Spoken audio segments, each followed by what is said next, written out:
Our next guests on Smarter San Diego TV are here to talk about the bigger picture in life. Please welcome back to the show psychology professor Ayesha Suneja and professor of psychiatry at UC San Diego's School of Medicine, Tahir Bhatti. All right, welcome to the show. What's up? How you guys doing? Really good. Great to have you here. Ayesha, welcome back to here. Welcome for the first time. Oh, thank you. Thank you so much for coming. I know you guys are both very busy. Very interesting subject today, and I'll just be honest with you both. I don't understand it that well. I know you hear about it all the time. If you're doing self-discovery or you're reading books about enlightenment or spirituality, you're going to hear the word self-love, okay? And that's something that a lot of people hear that and they go, that sounds kind of kooky, right? Like self-love, like of course I love myself. But this is like a deeper idea, right? Because for people like me who don't quite understand it, what does it mean to really love yourself? Does that mean you're in love with yourself? Does that mean that you're narcissistic? Or what are people talking about when they say self-love? Yeah. Derek, that's a great question. The way I look at it is self-love is about doing things that really bring you joy, that bring you happiness, that really help you connect. And the difference, as you were saying, between being narcissistic about saying me, me, me, it's all about me, it's really closing you down. It's really kind of constricting you or contracting you. And when you're loving yourself, you're opening up. You're allowing your heart to open. You're connecting to other people. And you can see what's happening to the people around you. So if you're being narcissistic, you can see people are going to be maybe upset or antagonistic. You're not knowing why people aren't doing this or that because you're so important. But when you're truly loving yourself, that love kind of flows out of you. And people being kind and gentle and really connecting to you. So self-love is a much more heart-opening experience. Narcissism is a much more heart-closing experience, if that makes sense. Okay. So then, Ayesha, how do we begin to open our heart then in that regard for people like me who don't necessarily understand self-love? What is this all about? I mean, how do we start? Well, self-love, like Tahir said, is definitely about loving yourself and being kind and compassionate. But I also think, take it one step further and you think about being really honest, brutally honest with yourself and taking a lot of accountability and responsibility for your life. So when someone maybe is narcissistic, we think that they're really loving themselves, but the truth is there's very little self to love. Narcissism is more of a fraudulent state. It really is a lot of insecurity and sometimes kind of deep-rooted inadequacy. A mask for the reality that's going on. A mask, yes. Interesting. And then real self-love comes from a sense of humility, which is the exact opposite of narcissism, right? And I just want to talk about humility just for a second. Please. Because in our culture we think that being humble really means we're not seeing ourselves as being worthy or good. But true humility is not just knowing your strengths, but it's also recognizing your weaknesses and not being in denial of maybe some things that you could either accept about yourself or perhaps change. So we can just start with saying, well, self-love is that state of being humble and seeing your strengths and your weaknesses and finding that balance of what you want to accept and change about yourself. It's a difficult thing though, isn't it? Because you know all the dirt on yourself. Yeah, that's true. You can hide it from everybody else. True. But that your as we called before, your dark thoughts, the thoughts that you have that you would never share with anyone, or the things that come through your mind in your worst moments, you know about those things. Isn't it harder maybe to love yourself than it is to love anyone else? Absolutely it is. It's a great point. The fact is that I think that's part of loving yourself, is really accepting who you are and being kind to yourself. So when these negative thoughts, these dark thoughts come in, you have a choice. Do you want to bring in more thoughts or kind thoughts or positive thoughts, or even just saying it's okay? Not judging yourself, because we get in that negative loop then, and then all the thoughts just start building in that negativity. How can you break that and say, this is okay? Everyone has those thoughts. And can that just be okay? Can you hold on to yourself in a kind and a gentle way? I think that's what self-love is about too. Not just doing things that bring you joy, but really monitoring your thoughts. And about meditation that helps you kind of calm down and be in that space of peace. That's a way, that's an act of self-love. So it's different things you can do, even with your own thoughts, that help you with that. So things like nourishing yourself, the diet, the exercise, the things like that, that's a form of self-love. Huge. Okay. Because I think that's where a lot of people could start with something like this. Absolutely. Is recognizing that, hey, this is my body. Yeah. I need to take care of it. I need to take care of myself. Absolutely. That'd be a good place to start. I think people could understand that because you do get sort of an instant gratification from that. Yeah. right? Yeah. Whereas it may be difficult conversation to have with yourself when you start having those dark thoughts. And you go, okay, Tahir said that it's okay for me to have these thoughts. That's true. Even though it's still scary for me. But it's true. You are not your thoughts. I think, Ayesha, I saw you post something like that on Facebook. You aren't your thoughts. Absolutely. You're the witness. You're the observer of the thoughts. I think when we have problems, we get so caught up in our problems and lost in our problems, we're not actually looking at the problem. So that's what you're saying about being the observer. But you're so right. I think, when you are in a place of self-love, like you mentioned, you're taking care of your body. That saying, your body is your temple. Well, what are you feeding it? How are you taking care of it? How are you nourishing it? What are you watching? What are you listening to? Who are you interacting with? Who are you surrounding yourself with? Those are all very conscious ways of self-love. And Tahir, you mentioned meditation earlier as being a form of self-love.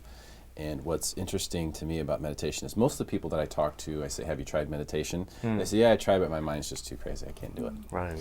Yeah. And so, I right? hear that a lot. Yeah, a lot of people say that. And just for everyone to know, like, I'm one of those people, like, I overthink everything.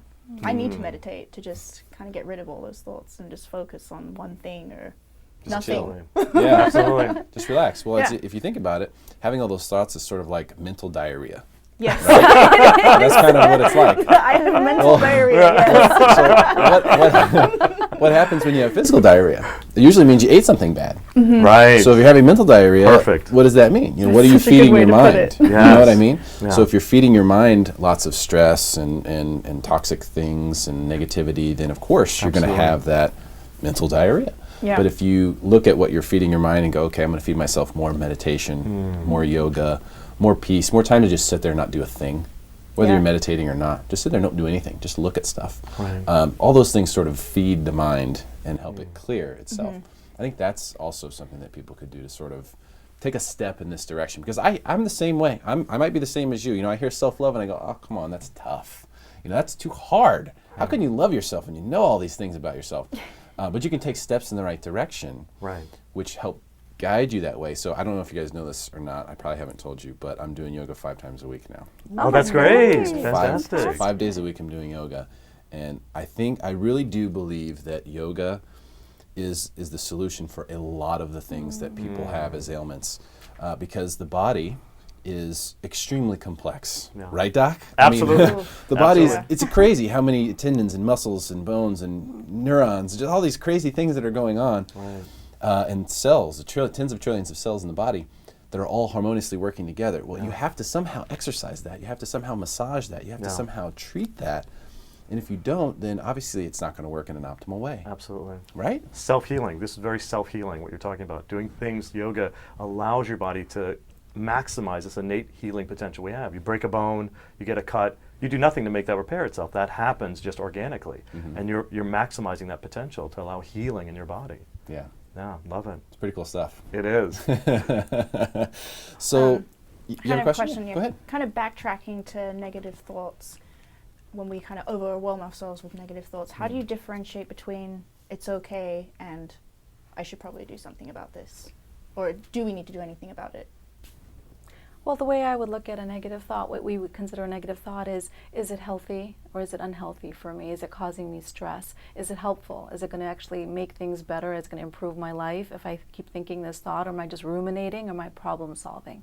And then finally it would be, am I actually, am I growing? Am I evolving? Am I learning something from this? Or am I just kind of stuck and kind of getting in my own way? And we often do that with negative thoughts, right? Where we're kind of getting in our own way instead of growing or learning from the thought. So I know what you're saying, because sometimes we say, well, if I just accept and love myself, then how will I ever learn and grow? How will I ever understand that this thought might really be negative and it might be really hurting me? So what would you say about that? Yeah, I'd say that, as part of being kind or loving to yourself as well, is if you need help. I mean, there are always people you can go see, a therapist, a counselor, a doctor, a psychiatrist, if you're finding your thoughts are really bothering you, or a family member, or a dear friend. Don't feel like you have to be isolated with your own thoughts, because again, that's narcissistic. I can take care of this myself, I'll deal with this, but it's really connecting and reaching out, which is more loving. I need help. I need to go talk to someone. Maybe someone else needs to evaluate this to see if I need help, and they can help you along that path too, because again, loving yourself is connecting. When you're having that thought in the opposite way, you're disconnecting, being by yourself, that's being more hurtful, as Ayesha was saying. Yeah, I think that's another thing that's really hard is just asking for help when you need it. And that's because that's part of self-love, which people have a hard time with. That's why we're talking about it, right? I'm getting it. I'm getting it. So and I would add to that, great advice from these two, obviously. Yeah. I would add to that to ask yourself, is this real? How real is this thought that I'm having? Because so many times the thoughts that we're having are a projection in the future of something that has never actually happened and probably won't actually happen. So if you ask yourself, is this real? No, it's not real. Most of the time the answer will be, this isn't even real. This is just my mind. This is my mental diarrhea again. This is not real. So if you can say that, for me, that helps me a lot. Once I realize it's not real, and I can just drop it.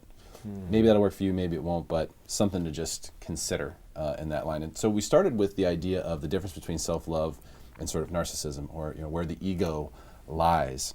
Tahir, I think your explanation was great, expansion versus constriction. But how do we know, how does a person know? Because when the ego takes over, right, it's sort of like tells you whatever it wants you to hear. Exactly. How can we identify if we've gone too far, maybe in this direction? It's a great point, because I think everything's about finding the middle path, or finding that middle way. So it's kind of like what the Buddha said, right? Yeah. Is that you can go to extreme on either end. So you can say if you're giving too much and you're taking care of everyone else, you're like, oh, this is self-love, and we're all these caregivers. A lot of people go to that spectrum. Instead of being all just taking care of myself, they go the other end. So it's really about, can you find that middle path that makes sure your health is well, you're eating well, you're sleeping well, your energy is good, then you have the ability to take care of the people. It's like that old analogy of the plane, the mask falling down. You have to put your mask on first before you put the mask on your child, because if you can't breathe, you're not going to help the child or yourself. So it's really about taking care of yourself first and being a little bit selfish in a positive way. Great stuff to hear. Ayesha, did you have something you want to add to that? Yeah, actually I did. So another way to kind of see what's happening internally is to kind of pay attention to what's happening externally. So if people are coming to you and in your life and you're finding that people are not loving you, you feel like people are not respecting you, or they're not accepting you, they're judging you, a lot of times when you check in, what you'll see is you're not accepting yourself. You're not loving yourself, you're judging yourself too harshly, or being too critical of yourself. So we often look from others what we're not giving ourselves. So if you find in your life that you feel like, my partner or my children or people in my life are not loving and respecting me, I think it's a great time to check in and say, am I loving and respecting myself? Fantastic point. In fact, I just read recently in the Yamas and Niyamas by Deborah Adele, which is about the ethical practice of yoga. She said, you tend to treat other people the way you treat yourself. Right. So if you're really hard on yourself, chances are other people are feeling the whip. And I've found nothing to be more true than that statement. Guys, thank you so much for coming today. I really appreciate your time. You guys are amazing. Look forward to having you both back. Thank you so much for your time. And of course, stick around for more Smarter San Diego TV, where we guarantee to make you smarter than everyone else, commercial free.